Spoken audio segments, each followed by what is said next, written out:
He was a champion of martial arts.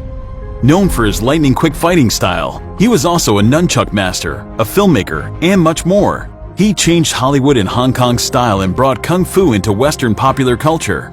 He introduced famous MMA fights first time in the world.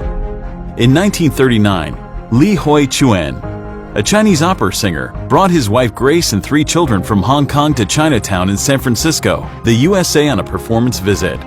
On November 27, 1940, the Kung Fu legend Bruce Lee was born in Jackson Street Hospital. Lee was given the name Bruce by a nurse at the very hospital where he was born. Just at 3 months of age, he made his debut in the film industry with the movie named Golden Gate Girl. Lee's family returned home after a few months of Lee's birth during the Second World War. Lee completed his study in the local school and college of Kowloon. As a teenager, Lee was also a very good dancer and had even won the Cha-Cha Championship. He was a victim of racist remarks and bullied by some British students and other gangs. Now, whenever he got a chance to fight, he had beaten these rival gangs. At the age of 13, Lee's father introduced him to Master Yip Man. He studied Wing Chun for 5 years and became proficient in this form of martial arts. To improve his fighting skills, he began adding his own improvements. By the time Lee was 18, he had already appeared in more than 20 movies. Lee's film career continued and he was offered a large contract. But when he got into trouble with the police for his frequent involvement in street fights, his parents decided to send him to the United States to live with a family friend named Ruby Chow. Bruce left Hong Kong at the age of 18. He used to live in Seattle, Washington, where he worked in a restaurant. He soon enrolled in the University of Washington, where he pursued a degree in philosophy. He also supported himself by giving dance lessons and teaching Kung Fu to fellow students. Through his teaching, Lee met Linda Emery, whom he married in 1964. Lee and Linda also started a family immediately and were blessed with a son Brandon in 1965, and a second child, a daughter named Shannon, was born in 1969.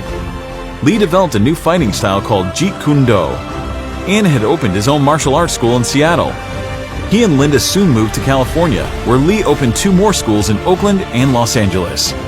He gained a lot of popularity with his role in the television series The Green Hornet.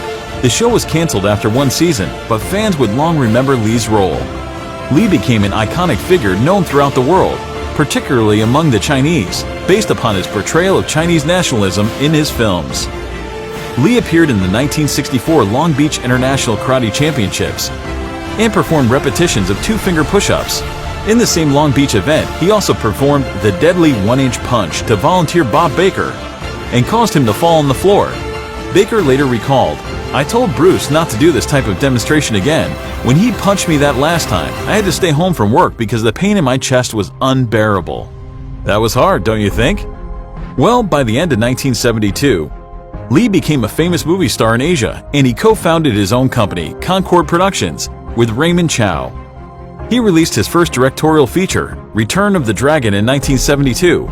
But stardom in America was yet to gain, so he came with another major Hollywood project, Enter the Dragon, in 1972. He sustained a back injury in a fighting scene in this film. Another injury was reported during the voiceover of Enter the Dragon, when Lee suddenly fell unconscious, which was later diagnosed as a stroke. These were 2 major health concerns he perceived while filming his last movie. On July 20, 1973, just 1 month before the premiere of Enter the Dragon, Bruce Lee unfortunately died in Hong Kong, China at the age of 32. The official cause of his sudden and unexpected death was brain edema, caused by a strange reaction to a painkiller. He died without enjoying the success of his best film. One of his unfinished films, Game of Death, was later finished using a body double. Controversy surrounded Lee's death from the beginning, as some claimed he had been murdered. More rumors of the so-called curse circulated in 1993, when his son Brandon died at the age of 28, with an accidental gunshot under mysterious circumstances during the filming of The Crow. Lee's action speed was too high to capture on camera, and for the human eye.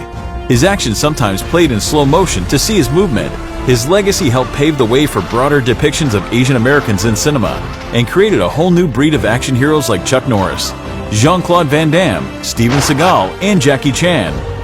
His short but successful life and remarkable quotes will always be remembered by his fans. Alright, thank you everyone for watching this video. For more information like this, please follow us on Facebook and subscribe to us on YouTube.